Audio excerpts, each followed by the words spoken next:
To get started with byld.div, you need to navigate to the byld.div model-driven application, either from the maker make.powerapps.com.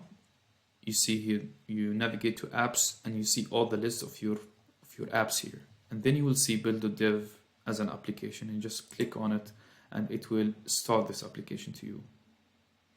Or by simply clicking, if you are on any model-driven application, you just click here on the application name to see all the apps, and inside you will see all the apps that you have, including byld.div application. You have two areas here in the navigation. You have the workspace, which contains the flows, and the setup, which contains the configuration. To complete the setup, you need to go to the configuration part, and you will see no records. If there is no records, you create a new one. But if there is one, you just go here to the default one. You give it a name. I'll just give it a default. It's not the name is not mandatory to be default. You can name it as what you prefer. And here is the subscription ID of byld, and that will be provided to the customer. So that is important to be set as the correct subscription ID. And the flows here where you configure your flows, and you see here two views. There is the active flows and there is the inactive ones, the ones that are disabled.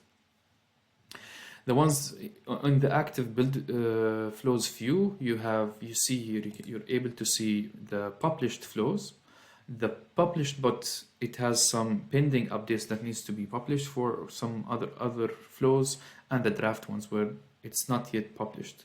You see it's modified when on, and the modified by who, so you can see that which maker did an edit, an update on any flow. And you see the owner, you can assign some flows if that's required to collaborate between team members. And you will be able to see the unique name, the name of the flow, the table, and the form that is selected. To go ahead, you need to click New to create a new flow. You need to choose a name for that flow.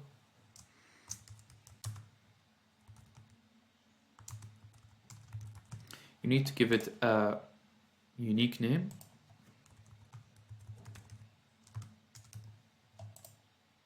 And here is an example that I have another flow that has the same unique name, which gives me a problem.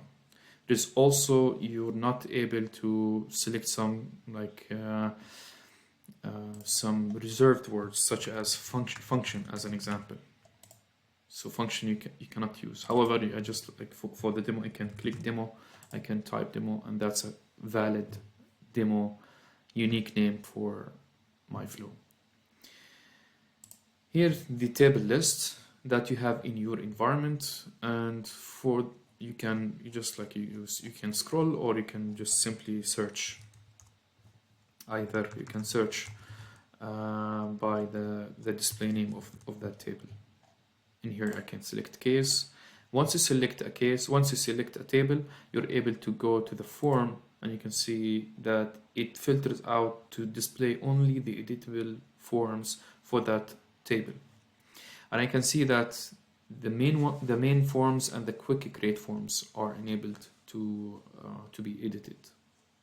If I click here, information, I click save, and then I will see different flows here.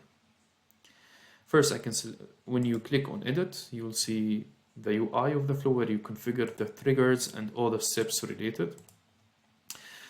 This button is for the documentation. This is undo, redo, and save. For example, I can select hide, and then I can click undo, I can click redo, and then I can click save, which gives me an error because I need to set these. I cannot let any required fields empty.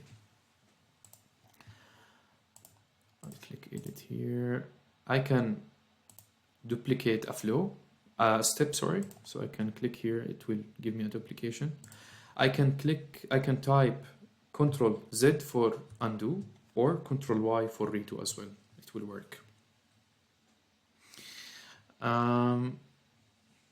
That's it. I can click, let's say I can just give it some values. I can delete, I can just click one tab, I can click save here, and it will save my flow. Now to be able to publish it, I just simply can click on publish, which published my flow. If I go back to the view, I'm able to select two draft flows to click publish, or I can click on a multiple publish one to be disable them, which removes all the triggers and remove that logic from being implemented.